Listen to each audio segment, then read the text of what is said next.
नमस्कार दोस्तों। वो कहते हैं ना, कुछ कर गुजरने के लिए मौसम नहीं मन चाहिए। कुछ कर गुजरने के लिए मौसम नहीं मन चाहिए। रास्ते तो मिल जाएंगे, बस संकल्प का धन चाहिए। नमस्कार दोस्तों, आपका एक बार फिर से हार्दिक स्वागत है आपके अपने YouTube channel GK by Pradeep sir पे। और जैसा कि आपसे वादा किया था एंशिएंट इंडिया की मैं पूरी सीरीज करवाऊंगा बच्चों। हम सम्राट अशोक तक पहुंच गए थे। पहले टॉपिक में चंद्रगुप्त मौर्य जी के बारे में पढ़ा, कल बिंदुसार जी के बारे में पढ़ाया, आज सम्राट अशोक के बारे में पढ़ाऊंगा बच्चों। और एक वीडियो ना मैं मौर्य प्रशासन के बारे में इसके और डालूंगा, और उसके बाद चारों वीडियो जिस बच्चे ने देख ली ना, मौर्य साम्राज्य से कोई क्वेश्चन आपका गलत नहीं होगा। मैं आपसे एक ही रिक्वेस्ट करूंगा कि आपको वीडियो कैसी लग रही है, हर एक बच्चा हमें कमेंट करके ये बात जरूर बताए, क्योंकि एक अच्छा टीचर है ना, बच्चे ही क्रिएट करते हैं। तो जय मां सरस्वती का नाम लेकर आज बच्चों हम सम्राट अशोक के बारे में पढ़ेंगे, जहां से सबसे ज्यादा क्वेश्चन आते हैं। कौन सा राजा पढ़ेंगे बच्चों? सम्राट अशोक के बारे में पढ़ेंगे। तो इम्पोर्टेंट है बच्चों, सम्राट अशोक के पिता का नाम क्या था? बिंदुसार था। इनके पिता का नाम क्या था? बिंदुसार था। इनकी माता का नाम बच्चों सुभद्रागी। इनकी माता का नाम था जो अंग की, या अंग की कैपिटल जो चंपा होती थी, चंपा की क्या होती थी? इनकी माँ राजकुमारी होती थी। क्या होती थी? इनकी माँ चंपा की राजकुमारी होती थी। और सम्राट अशोक बच्चों 273 ईसा पूर्व क्या बना था? राजा बना था, या इनका राज्य रोहण हुआ था। ये बच्चों मैं थोड़ा सा जोर देकर क्यों बता रहा हूँ, क्योंकि राजा तो 273 ईसा पूर्व बन गया, राज्याभिषेक है ना 269 ईसा पूर्व इनका क्या हुआ था बच्चों? राज्याभिषेक हुआ था। तो दोनों में अंतर है बच्चों। वो पूछेगा, क्योंकि कलिंग युद्ध से क्वेश्चन बनेगा बच्चों। कलिंग युद्ध सम्राट अशोक ने ना 261 ईसा पूर्व लड़ा था, ठीक है। तो बच्चों वो पूछना चाहेगा कि राज्याभिषेक के कितने वर्ष बाद? तो राज्याभिषेक के 8 वर्ष बाद, यानी 9वें वर्ष कलिंग युद्ध उसने लड़ा था। और राज्यारोहण के पूछे तो 12 साल बाद, यानी 13वें साल में उसने क्या लड़ा था? कलिंग युद्ध लड़ा था। यहीं से कंफ्यूज करेगा। वो पूछना तो कलिंग युद्ध चाहेगा, अगर वो राज्यारोहण पूछे तो इसमें से घटा देना है 73 में से, और राज्याभिषेक पूछना चाहे तो आपको घटा देना है राज्याभिषेक में से 269 में से 61 घटा दोगे तो वो राज्याभिषेक के आ जाएगा 8 वर्ष बाद, यानी 9वें वर्ष, और ये 12 वर्ष बाद यानी 13वें वर्ष। तो राज्यारोहण के लड़ा था और राज्याभिषेक के 8 वर्ष बाद यानी 9वें वर्ष लड़ा था। तो ये बच्चों यहाँ से क्वेश्चन पक्के आते हैं। अब बच्चों एक एग्जाम में ये क्वेश्चन आया था, अशोक का नाम अशोक वर्धन किस में मिलता है? विष्णु पुराण में। अशोक वर्धन, अशोक वर्धन ये कहाँ पर मिलता है बच्चों? विष्णु पुराण में अशोक का नाम क्या मिलता है? अशोक वर्धन मिलता है। ये क्वेश्चन बहुत बार पूछा जाता है बच्चों। अशोक का नाम अशोक वर्धन कहाँ पर मिलता है? विष्णु पुराण में। और बच्चों सम्राट अशोक का नाम अशोक कहाँ पर मिलता है? तो ये मास्की अभिलेख में और गुजरा अभिलेख में, मास्की अभिलेख में। और बच्चों मास्की अभिलेख ये क्वेश्चन बहुत इंपॉर्टेंट है। पहला अभिलेख था जिसमें हमने सम्राट अशोक का नाम क्या पढ़ा था? अशोक। तो सम्राट अशोक का नाम अशोक किस अभिलेख में सबसे पहले अशोक पढ़ा? मास्की अभिलेख में। एक बार पूछा था बुद्ध शाक्य किस में कहा गया है? मास्की अभिलेख में अशोक को बुद्ध शाक्य भी कहा गया है। बुद्ध शाक्य, बुद्ध शाक्य भी इसको कहाँ पर कहा गया है बच्चों? मास्की अभिलेख में इसको बुद्ध शाक्य भी कहा गया है। एक इसको बच्चों मगधा धीराज, ये भारबू बच्चों, भारबू अभिलेख में इसको क्या कहा गया है? मगधा धीराज भारबू अभिलेख में कहा गया है। एक बार पूछा गया था बच्चों इसे प्रियदर्शी बराबर गुहालेख है ना, प्रियदर्शी, प्रियदर्शी किस में कहा गया है? तो बराबर गुहालेख में इसको क्या कहा गया है? प्रियदर्शी। देवनाम प्रिय भी सम्राट अशोक को कहा गया है। तो बच्चों यहाँ से क्वेश्चन पक्का बनेगा। दोबारा बताता हूँ, अशोक वर्धन इसे किस में कहा गया था? विष्णु पुराण में कहा गया था। बुद्ध शाक्य इसे किस में कहा गया था? मास्की अभिलेख में कहा गया था। और भाब्रू अभिलेख में इसे क्या कहा गया था? मगधा धीराज कहा गया था। और मास्की और गुजरा अभिलेख में सम्राट अशोक का नाम क्या पड़ा था बच्चों? अशोक हमें मिलता है। यहाँ से बच्चों आपसे क्वेश्चन पक्के पूछे जाएंगे। अब बच्चे कंफ्यूज इसमें होते हैं कि सर ये 273 ईसा पूर्व ये मतलब राज्य बना, तो 4 साल बाद इसका राज्याभिषेक क्यों हुआ? क्योंकि बच्चों 4 साल तक है ना ये अपने भाइयों की सर्विस करता रहा था, यानी भाइयों को निपटाता रहा था। मैंने आपको बताया था दीपवंश और महावंश के अनुसार, दीपवंश और महावंश के अनुसार इसने एक दिन में कितने भाई मारे थे? 99 भाई मारे थे। ऐसा अधिकतर इतिहासकार नहीं मानते, लेकिन ना क्योंकि 5वां अभिलेख है ना सम्राट अशोक में, उसमें उसके कुछ जीवित भाइयों का भी वर्णन मिलता है, जैसे इसने अपने भाई तिष्य को नहीं मारा था। लेकिन ना ये 4 साल क्या करता रहता बच्चों, यहाँ तो इसने अपने भाइयों को अपने पक्ष में कर लिया था, और यहाँ इसने क्या किया था, यहाँ इसने अपने मतलब भाइयों को मजबूर कर दिया था कि ये एक दूसरे का ना सम्राट अशोक के क्या हो जाए, साथ हो जाए। तो ये याद कर लेना बच्चों, दीपवंश और महावंश के अनुसार इसने कितने भाई मारे थे? 99 भाई एक दिन में मारे थे। यहाँ से बच्चों क्वेश्चन बनना ही बनना है। अब यहाँ से क्वेश्चन आता है कि बच्चों सम्राट अशोक का ना ये कलिंग युद्ध बता देता हूँ। यहाँ से क्वेश्चन आपसे सबसे ज़्यादा, आप स्क्रीनशॉट ले सकते हो बच्चों इसका, और कलिंग युद्ध से सबसे ज्यादा क्वेश्चन आते हैं बच्चों। कलिंग युद्ध के बाद ना सम्राट अशोक है भेरी घोष के स्थान पर क्या अपना लेगा? धम घोष। अगर आपसे पूछे ना तो सम्राट अशोक ने किस भाई को मारकर गद्दी प्राप्त की? सुसीम को मारा था। और सम्राट अशोक ने सुसीम को किसकी सहायता से मारा था? राधा गुप्त की सहायता से सुसीम को सम्राट अशोक ने मारा था। यह क्वेश्चन बहुत बार एग्जामों में पूछा गया है। अब बच्चों 261 ईसा पूर्व, ये तो रट लेना कौन सा युद्ध हुआ था? कलिंग। और कलिंग वर्तमान में कहाँ पर है? उड़ीसा में है। और कहते मैंने कहा था ना बच्चों महापद्मानंद ने भी कलिंग को जीता। यह क्वेश्चन आ सकता है सम्राट अशोक से पहले कलिंग को किसने जीता था? महापद्मानंद ने जीता था, जिसने नंद वंश की क्या की थी? स्थापना की थी। तो 261 ईसा पूर्व सम्राट अशोक ने कलिंग को जीता, और कलिंग का राजा बताया जाता है बच्चों, कलिंग का राजा नंदराज था। और इसकी जानकारी हमें कहाँ से मिलती है? आथी गुफा अभिलेख भी इसके बारे में हमें क्या देता है? जानकारी की कलिंग का राजा क्या होता था बच्चों? नंदराज होता था। और सम्राट अशोक ने कहा जाता है बच्चों ये युद्ध किसको जीतने के लिए लड़ा था? आथियों को। और एक इतिहासकार थे बच्चों, नाम रट लेना, रोमिला थापर। रोमिला थापर लिखते हैं कि कलिंग युद्ध को जीतने के बाद सम्राट अशोक को जीतने के लिए कुछ भी नहीं बचा था। यानी जब सम्राट अशोक ने कलिंग को जीत लिया तो मानो बच्चों उसने सब कुछ जीत लिया। ये कोटेशन याद रख लिए हैं। किसने कहा था? रोमिला थापर ने कहा था कलिंग को जीतने के बाद सम्राट अशोक के पास जीतने को कुछ भी बचा नहीं था। तो कलिंग को इसने किसको प्राप्त करने के लिए जीता था बच्चों? आथियों को प्राप्त करने के लिए इसने कलिंग का युद्ध लड़ा था। यहाँ से क्वेश्चन आपसे पक्के पूछे जाएंगे, किसको जीतने के लिए लड़ा था? आथियों को जीतने के लिए लड़ा था।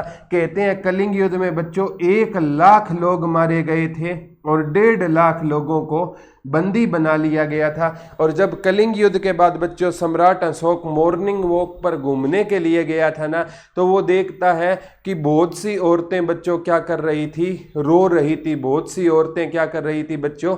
रो रही थी। और सम्राट अशोक को लगा कि तूने ना जाने कितनी बहनों से उसका भाई छीन लिया, कितनी पत्नियों से उनका पति छीन लिया, कितनी माओं से उनका बेटा छीन लिया, कितनी बहनों से उनका भाई छीन लिया। और सम्राट अशोक का ना इस युद्ध के बाद बच्चों क्या हो जाता है? हृदय परिवर्तन हो जाता है। और सम्राट अशोक है ना सौगंध खाता है कि मैं भविष्य में युद्ध नहीं करूंगा। अब सम्राट अशोक बच्चों भेरी घोष के जगह क्या अपना लेगा? धम घोष अपना लेगा। ये क्वेश्चन पक्का आता है। सम्राट अशोक ने भेरी घोष के स्थान पर कौन सा घोष अपना लिया? धम घोष। भेरी घोष क्या होता है? एक नगाड़े टाइप का होता है भेरी घोष। जब बच्चों युद्ध की शुरुआत में उसे बजाया जाता है तो भेरी घोष के स्थान पर ये क्या अपना लेगा? दम घोष अपना लेगा। और बच्चों सम्राट अशोक ने ना कौन सा धर्म अपना लिया था? बौद्ध धर्म अपना लिया था। और इन्होंने किससे शादी की थी? महादेवी से जब शादी की थी ना, क्योंकि महादेवी किसको मानने वाली थी बच्चों? बौद्ध धर्म को मानने वाली थी। अब महादेवी से शादी करने के बाद सम्राट अशोक के जीवन पर प्रभाव पड़ा। हालांकि ना ये क्वेश्चन आता है सम्राट अशोक ने बौद्ध धर्म की शिक्षा किससे ली थी? ये रट लेना बच्चों, बौद्ध धर्म की शिक्षा ना उपगुप्त से ली थी। किससे ली थी? सम्राट अशोक के गुरु का नाम भी आ सकता है, या बौद्ध धर्म की शिक्षा सम्राट अशोक ने किससे ली थी बच्चों? उपगुप्त से बौद्ध धर्म की शिक्षा ली थी। और सम्राट अशोक ने ना युद्ध करने का ना अब सपना क्या कर दिया था? त्याग कर दिया था। और बच्चों सम्राट अशोक को ना चंड अशोक भी कहा जाता है। क्या कहा जाता है? चंड अशोक भी कहा जाता है। कहते हैं एक बार ना 500 महिलाएं थी, वो सम्राट अशोक के बारे में ना कुछ गलत बातें बोल रही थी कि अशोक है ना ये सुंदर नहीं है, अशोक अच्छा नहीं है। तो सम्राट अशोक को गुस्सा आ गया और 500 की 500 महिलाओं को उसने जलवा दिया। इसीलिए सम्राट अशोक को बच्चों चंड अशोक के नाम से भी जाना जाता था। और कहा जाता है बच्चों सम्राट अशोक को ना रोना बिल्कुल पसंद नहीं था। इतिहास में कहा जाता है कि एक बार ना सम्राट अशोक का एक बेटा था, वो रो रहा था। सम्राट अशोक ने उसको कहा बेटा चुप हो जा, बेटा नहीं माना, रो रहा था। फिर कहा बेटा चुप हो जा, बेटा नहीं माना। और तीसरी बार सम्राट अशोक ने तलवार उठाई और अपने बेटे की गर्दन काट दी। जो सम्राट अशोक बाद में है ना कलिंग युद्ध, ऐसा बच्चों बिल्कुल भी नहीं था। सम्राट अशोक कहता था रोता वही है जिसमें कुछ हासिल करने की इच्छा ना हो। कमजोर लोग है ना वो रोया करते हैं। वास्तव में सही बात कही थी, क्योंकि बच्चों दुनिया माने जोरों को, कोई ना माने कमजोरों को। अगर रोने से कुछ नहीं होता, अपना हक होता है ना बच्चों, कई बार हक छीनना पड़ता है। ठीक है, रोने से कोई आज के टाइम में कुछ नहीं होता बच्चों, हक छीनना पड़ता है। और एक बार कह रहे हैं सम्राट अशोक है ना मतलब रथ लेकर कहीं जा रहा था और उसके रथ के नीचे एक लड़का आ गया था और रथ उसके ऊपर से गुजर गया। और जब रथ गुजरा ना लड़का हंसने लग गया था और सम्राट अशोक ने कहा वास्तव में यही लड़का है, और उसको अपना लिया। और वो कहते हैं वही तीवर नामक उसका एक लड़का का वर्णन मिलता है। तो सम्राट अशोक के बारे में बच्चों बहुत सी बातें प्रचलित है। सम्राट अशोक है ना बचपन में ना बच्चों ऐसा नहीं था जो हम है ना उसको बाद में देखते हैं। राजा बनने से पहले ये अवंती का राज्यपाल होता था। ये क्वेश्चन भी आ सकता है, अवंती या उज्जैन का क्या होता था? ये राज्यपाल होता था। सम्राट अशोक से ये क्वेश्चन बनते हैं। अब बच्चों सम्राट अशोक ने ना अब दम की यानी ये अभिलेखों के माध्यम से शिक्षा देने वाला पहला राजा था। ये क्वेश्चन बच्चों बनता ही बनता है, अभिलेखों के माध्यम से शिक्षा देने वाला ये क्या था? पहला राजा था। बच्चों इसमें मैं बताता हूँ सम्राट अशोक के ना बृहत अभिलेख, बृहत अभिलेख सम्राट अशोक के बारे में मिलते हैं। लघु अभिलेख सम्राट अशोक के बारे में मिलते हैं और स्तंभ अभिलेख मिलते हैं। स्तंभ अभिलेख सम्राट अशोक के मिलते हैं। इनके बारे में थोड़ा थोड़ा बता देता हूं बच्चों। संख्या से क्वेश्चन आता है। बृहत अभिलेखों की संख्या कितनी थी? 14। लघु की कितनी थी बच्चों?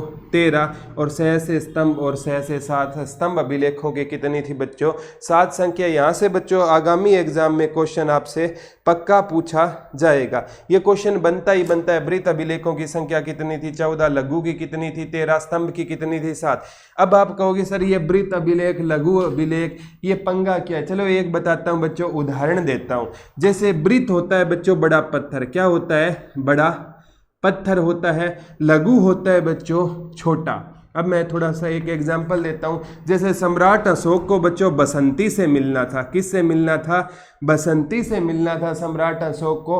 तो सम्राट अशोक है ना अपने एक सिपाही को एक लघु अभिलेख यानी छोटा पत्थर देकर भेजता और उस पर लिखा होता Ashok wants to meet you. Ashok wants to meet you, Ashok आपसे मिलना चाहता है। और एड्रेस लिखा होता पहाड़ वाली गली, क्योंकि उसके टाइम में बच्चों कोई रेस्टोरेंट तो थे नहीं, तो पहाड़ वाली गली। अब बसंती के पास वो जाकर देता लघु अभिलेख, उसमें लिखा होता Ashok wants to meet you. अब बसंती कहती मैं तो कोन्या मिलूं भई अशोक से। तो वो सैनिक कहता कि हमने ना आपसे पूछा नहीं है, आदेश दिया। ये वही अशोक है जो ना करने वाले की गर्दन उड़वा देता है। तो बसंती कहती है भाई मैं तो मजाक कर रही थी, चलो कहाँ चल चलना है। तो बच्चों वो होता है लघु अभिलेख। अगर वृत्त अभिलेख वो होता अगर सम्राट अशोक एक बड़ा पत्थर बसंती के पास भेजता और उसमें पूरी की पूरी लव स्टोरी होती तो उसको क्या कहा जाता बच्चों? वृत्त अभिलेख। अगर सम्राट अशोक बसंती के घर के आगे ना कोई खंबा रुपवा देता और उस पर अपनी स्टोरी लिख देता उसे बोला जाता है स्तंभ अभिलेख। वृत्त माने बड़ा, लघु माने छोटा, स्तंभ माने कोई खंबा, उस पर सारी की सारे मतलब ये धार्मिक बातें लिखा करता था। और ये क्वेश्चन आता है बच्चों, स्तंभ अभिलेख पर किसके चित्र थे? पशु पक्षियों के चित्र बने होते थे। ये क्वेश्चन रट लेना बच्चों, किस अभिलेख पर पशु पक्षियों के चित्र होते थे? स्तंभ अभिलेख पर लिखे होते थे। अब आता है बच्चों सम्राट अशोक के अभिलेखों की भाषा कौन सी थी? रट लेना बच्चों, सम्राट अशोक के अभिलेखों की भाषा प्राकृत थी। कौन सी थी बच्चों? प्राकृत थी। लिपि से क्वेश्चन आता है, लिपि कौन सी थी बच्चों? ग्रीक थी, ग्रीक थी, माइक थी, खरोष्टी थी और ब्राह्मी लिपि थी। कौन सी थी बच्चों? ब्राह्मी लिपि थी। और सबसे ज़्यादा अगर वो पूछे ना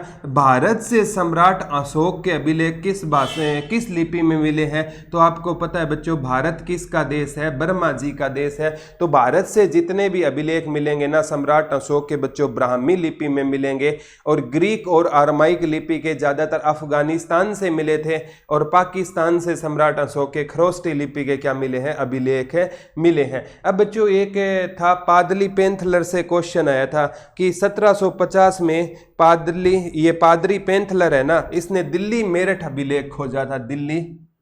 दिल्ली मेरठ अभिलेख किसने खोजा था? 1750 में टी पेंथलर ने खोजा था। इसे पादरी पेंथलर के नाम से भी जाना जाता है। और सम्राट अशोक के अभिलेखों को पढ़ा था 1837 में जेम्स प्रिंसेप ने पढ़ा था। लेकिन वो पढ़ा था ना बच्चों, वो था दिल्ली टोपरा, पढ़ा था दिल्ली टोपरा। और खोजा कौन सा था सबसे पहले? तो पादली पेंथलर ने ना 1750 में टी पेंथलर ने दिल्ली मेरठ खोजा था। और 1837 में ना, ये थोड़ा सा यहाँ लिख देता हूँ बच्चों, 1837 में ना पढ़ा किसने था? जेम्स प्रिंसेप ने पढ़ने में सफलता हासिल की थी। लेकिन वो पढ़ा वो कौन सा था बच्चों? दिल्ली टोपरा अभिलेख था। और सबसे पहले जो खोजा गया था और वो खोजा कौन सा गया था वो आपको ध्यान रखना है कि सबसे पहले दिल्ली टोपरा खोजा गया था।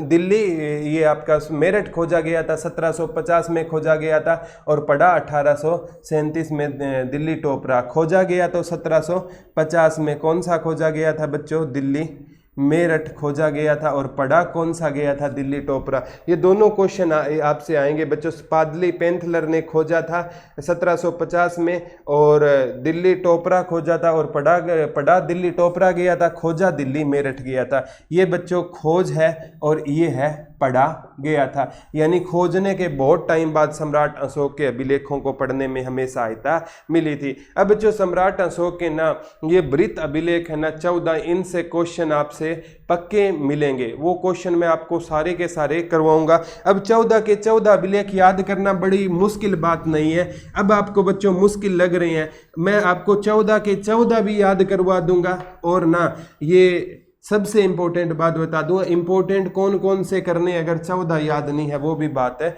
बता दूंगा आपको। कंप्लीट बच्चों एंशिएंट इंडिया करवाऊंगा। कुछ बच्चे पूछ रहे हैं सर और फास्ट हमें सिलेबस करना है, तो बच्चों मैंने ना ये दुरीना का लिंक डिस्क्रिप्शन में है, वहाँ पर ना कंप्लीट एंशिएंट इंडिया डाल रखी है, कंप्लीट मिडवल डाल रखी है, कंप्लीट मॉडर्न डाल रखी है, complete Haryana GK with latest pattern डाल रखी है, और कंप्लीट आपकी इकोनॉमिक्स हो चुकी है, कंप्लीट पॉलिटिकल हो चुकी है, और ज्योग्राफी वहाँ पर शुरू हो जाएगी। 350 रुपये का कोर्स है, तो आप वहाँ पर जाकर देख सकते हो। और यहाँ पर भी बच्चों मैं चीज़ें पूरी करवाऊँगा। तो वृत्त अभिलेख 14 थे बच्चों, 1 2 3 4 5 6 7, ऐसे एक बार लिख लो बच्चों। 8 9 10 11 12 13 और 14। अब याद करना मुश्किल नहीं है, मेन तो आपको 13वां याद करना है। सम्राट अशोक के इस युद्ध में किसका वर्णन है? कलिंग युद्ध का वर्णन है। सम्राट अशोक के वो पूछेगा कलिंग युद्ध का वर्णन किस अभिलेख में है? 13वें अभिलेख में है। ये रट लेना, 261 ईसा पूर्व हुआ था। और पहले अभिलेख में ना सम्राट अशोक है ना वो पशु बलि की निंदा करता है, पशु बलि की निंदा करता है। पहले अभिलेख में सम्राट अशोक है ना, कहाँ तो वो सम्राट अशोक था जो बच्चों 500 महिलाओं को जला देता था, और आज कहाँ सम्राट अशोक है, पशु बलि की निंदा कर रहा है। ये कहता है अगर ना किसी को ना बहुत ही ज़्यादा ज़रूरत हो ना तो वो दो मोर और एक हिरण मार सकता है, 2 मोर और एक हिरण मार सकता है अगर हद से ज़्यादा उसको ज़रूरत है। अदरवाइज उसने पशु बलि की क्या की थी, निंदा की थी। पहले में पशु बलि की निंदा की है, और दूसरे में ना इसने कहा है कि मानव और पशु की ना चिकित्सा, मानव पशु की किसकी बात की है बच्चों, चिकित्सा की बात सम्राट अशोक ने किस में की है, दूसरे में। यानी सम्राट अशोक बच्चों भारतीय इतिहास का पहला राजा था जिसने पशु चिकित्सा पर ध्यान दिया। वैसे तो फिरोज शाह तुगलक ने दिया था और जहांगीर ने भी पशु चिकित्सा पर ध्यान दिया था, लेकिन सबसे पहले सम्राट अशोक ने दिया था। और तीसरे में ना ये बच्चों तीन अधिकारियों की नियुक्ति की बात करता है जो प्रत्येक 5 वर्ष बाद है ना प्रजा का क्या करेंगे, दौरा करेंगे और प्रजा को धार्मिक जीवन बिताने का क्या देंगे, संदेश। पहले में पशु बलि की निंदा, दूसरे में मानव और पशु की चिकित्सा की, तीसरे में 3 में 5 3 मंत्रियों की नियुक्ति और जो जनता को धार्मिक जीवन 5 वर्ष बाद प्रजा का क्या करेंगे, दौरा करेंगे। और चौथा, हाँ ये रट लेना बच्चों, चौथा भेरी घोष, भेरी घोष, भेरी घोष में 4 नाम, इसके स्थान पर धम घोष, धम घोष में भी बच्चों 4 नाम, भेरी घोष में भी 4 धम, तो भेरी घोष के स्थान पर कौन सा घोष है, धम घोष के बारे में सम्राट अशोक ने बताया था। एक बार 5वां आया था बच्चों, 5वें में ना सम्राट अशोक ने धार्मिक महामात्रों की नियुक्ति की बात की थी, धार्मिक महामात्रों की नियुक्ति की बात की थी जो प्रजा में जाएंगे और उन्हें धार्मिक जीवन बिताने का संदेश देंगे। पहले में क्या है, पशु बलि की निंदा, दूसरे में मानव और पशुओं के लिए चिकित्सा की व्यवस्था, तीसरे में 3 अधिकारियों की नियुक्ति होगी जो 5 वर्ष बाद प्रजा का क्या करेंगे, दौरा करेंगे, चौथे में भेरी घोष के स्थान पर बच्चों धम घोष, और 5वें में धार्मिक महामात्रों की नियुक्ति, और छठे में ना ये है ना सम्राट अशोक है ना ये कहता है प्रजा जब चाहे राजा से मिल सकती है, प्रजा जब चाहे किससे मिल सकती है, राजा से मिल सकती है। यानी ये ना अपना राज ऋण चुकाना चाहता है। ये सम्राट अशोक कह रहा है अगर प्रजा आए ना चाहे तो मैं मोबाइल में व्हाट्सएप पर बातें कर रहा हूँ, कोई भी काम कर रहा हूँ, मैं नहा रहा हूँ, लेकिन मेरी प्रजा को ना मेरे से मिलने से कोई रोक नहीं सकता। तो ये बच्चों राज ऋण से मुक्त होना चाहता है। और सम्राट अशोक पहला राजा था जिसने कहा था सारी प्रजा मेरी संतान है, सारी प्रजा मेरी संतान है और संतान है। और इसने ही नारा दिया था जियो और जीने दो, जियो और जीने दो। ये नारा भी किसने दिया था बच्चों, सम्राट अशोक ने नारा दिया था। और 7वीं में 7 यानी सभी संप्रदाय के लोग क्या रहेंगे, साथ रहेंगे, सभी संप्रदाय के लोग क्या रहेंगे, साथ रहेंगे। ये 7वीं में है। 8वां भी इंपॉर्टेंट है बच्चों, सम्राट अशोक की यात्राओं का इसमें वर्णन मिलता है, अशोक की धम यात्रा का वर्णन मिलता है, अशोक की धम यात्रा का वर्णन मिलता है। कहते हैं सम्राट, ये एक बार पूछा था सम्राट अशोक ने धम यात्रा में कितने दिन बिताए थे या कितनी रात बिताई थी, 256 रातें है ना इसने धम यात्रा में। ये 8वां बेहद इंपॉर्टेंट हो जाएगा। चौथा इंपॉर्टेंट है भेरी घोष के स्थान पर धम घोष। 8वां इंपॉर्टेंट है अशोक की धम यात्रा का क्या मिलता है बच्चों, वर्णन मिलता है। कहते हैं सम्राट अशोक ने ना राज्याभिषेक के 10 वर्ष बाद है ना बोध गया की यात्रा की थी, और 20 वर्ष बाद है ना सम्राट अशोक ने लुम्बिनी वन की यात्रा की थी, लुम्बिनी वन की, क्योंकि सम्राट अशोक है ना बौद्ध धर्म को मानता था। बोध गया बिहार में महात्मा बुद्ध को ज्ञान की प्राप्ति हुई थी और लुम्बिनी वन में महात्मा बुद्ध का जन्म हुआ था, तो इन स्थानों पर गया था। और 9वें में ये पूछा जाता है बच्चों सम्राट अशोक ने क्या की थी, समारोह की निंदा की थी, समारोह की क्या की थी, निंदा की थी। यानी सम्राट अशोक जहाँ पर जाता ना प्रजा उनके लिए ना उसके राजा की मतलब आव भगत के लिए ना समारोह की, तो सम्राट अशोक ने इसकी निंदा की थी। और 10वें में ना सम्राट अशोक ने बच्चों ख्याति और गौरव की निंदा की थी। यानी कोई भी ये नहीं कहेगा कि राजा अशोक हमारा ऐसा है वैसा है, तो इन्होंने ख्याति और गौरव की क्या की थी, निंदा की थी। और 11वां भी आ सकता है बच्चों, सम्राट अशोक ने धम की व्याख्या की है कि ये धम कैसा होगा, धम की व्याख्या की है। तो सम्राट अशोक ने धम की व्याख्या 11वें में की है। पहले में ना सम्राट अशोक ने पशु बलि की निंदा की है, दूसरे में मानव और पशुओं के लिए चिकित्सा की व्यवस्था की है, और तीसरे में सबसे इम्पोर्टेंट है 3 अधिकारियों की नियुक्ति होगी, प्रत्येक 5 वर्ष बाद दौरा करेंगे। चौथे में बेरी घोष के स्थान पर धम घोष की सम्राट अशोक ने क्या की थी बच्चों, बात की थी। बेरी घोष याद रख लेना, बेरी घोष के स्थान पर धम घोष। 5वें में धार्मिक महामात्रों की नियुक्ति की बात की गई थी। 6ठे में राजा प्रजा जब चाहे राजा से मिल सकती है। 7वें में सभी संप्रदाय के लोग क्या रहेंगे, साथ साथ रहेंगे। 8वें में धम यात्रा का वर्णन है, सम्राट अशोक ने 256 रातें बिताई थी। और 9वें में बहुत इंपॉर्टेंट है, इसने समारोह की निंदा की थी। और 10वें में सम्राट अशोक ने ख्याति और गौरव की निंदा की थी। 11वें में धम की क्या की थी, व्याख्या की थी। और 12वें में ना बच्चों ये आता है, 17 महामात्रों की भी नियुक्ति की बात की गई थी। 17 महामात्रों की भी नियुक्ति की बात की गई थी 12वें में। और कहा कि मेरा धर्म नहीं है, आप कोई भी धर्म अपना सकते हो, कोई भी धर्म अपना सकते हो। जरूरी नहीं है आप सम्राट अशोक ने बौद्ध धर्म अपनाया कि आप बौद्ध धर्म अपनाओ, आप कोई भी धर्म अपना सकते हो। 13वें में कलिंग युद्ध का वर्णन मिलता है, ये इंपॉर्टेंट है। और 14वें में ना सम्राट अशोक प्रजा को धार्मिक जीवन बिताने की सलाह देता है। प्रजा को कौन सा जीवन बिताने की सलाह दी थी इसने, धार्मिक जीवन बिताने की। बच्चों 1-2 बार पढ़ोगे तो याद करना मुश्किल नहीं है, 14 के 14 याद हो जाएंगे। पहले में ना पशु बलि की निंदा, दूसरे में मानव और पशु के लिए चिकित्सा की व्यवस्था, तीसरे में 3 में 3 अधिकारियों की नियुक्ति, 5 साल बाद वो दौरा करेंगे, प्रजा के पास जाएंगे। और चौथे में बेरी घोष के स्थान पर धम घोष। 5वें में धार्मिक महामात्रों की नियुक्ति। 6ठे में प्रजा जब चाहे राजा से मिल सकती है। 7वें में सभी संप्रदाय के लोग क्या रहेंगे, साथ साथ। 8वें में अशोक की धम यात्रा का वर्णन, 256 रातें बिताई थी। और 9वें में अशोक ने समारोह की क्या की थी बच्चों, सबसे इंपॉर्टेंट है, अशोक ने समारोह की निंदा की थी। 10वें में ख्याति और गौरव की निंदा की थी। 11वें में धम यात्रा का वर्णन मिलता है।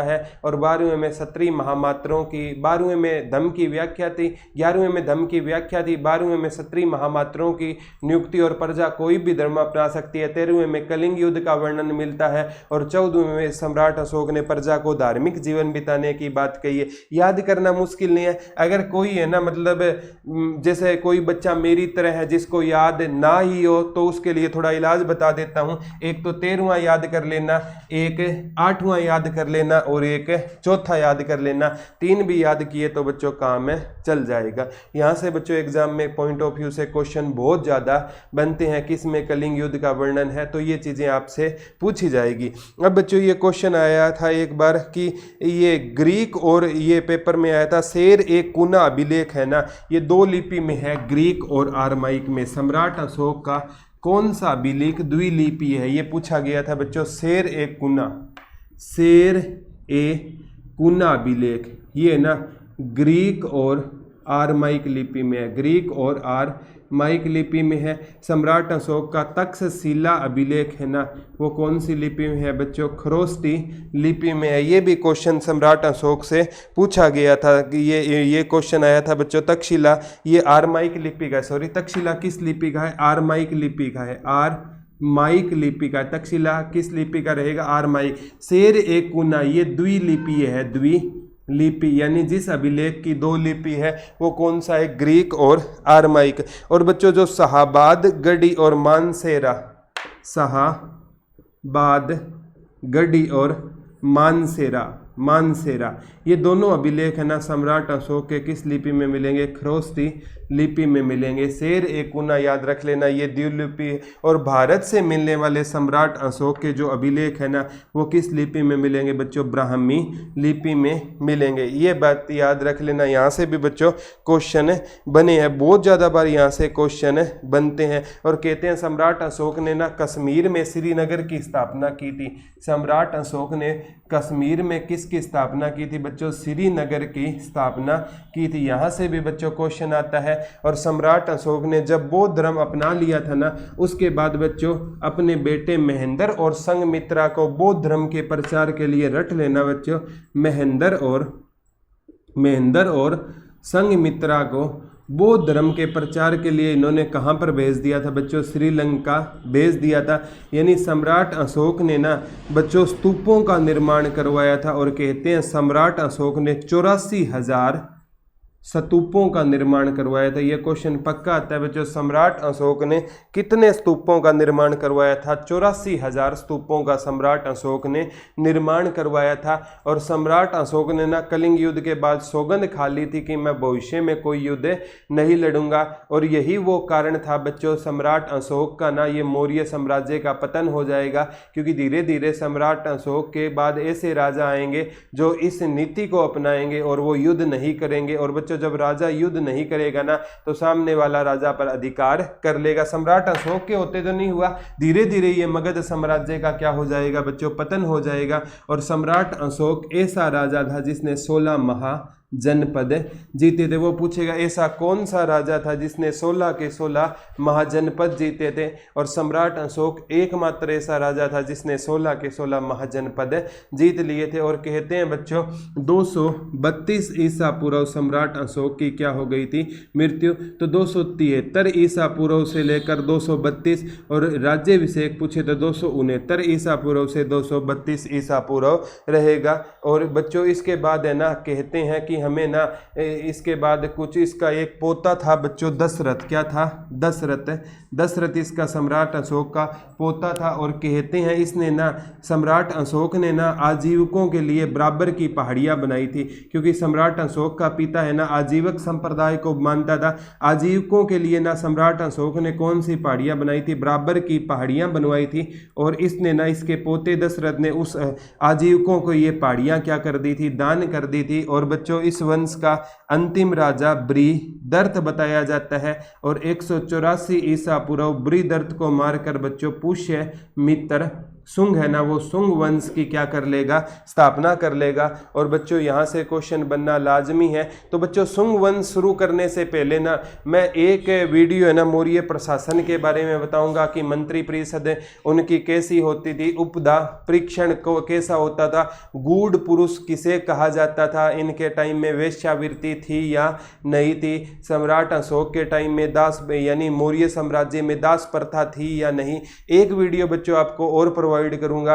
और उसके बाद बच्चों आपका कोई भी क्वेश्चन यहाँ से गलत नहीं होगा, ये मेरा आपसे वादा है।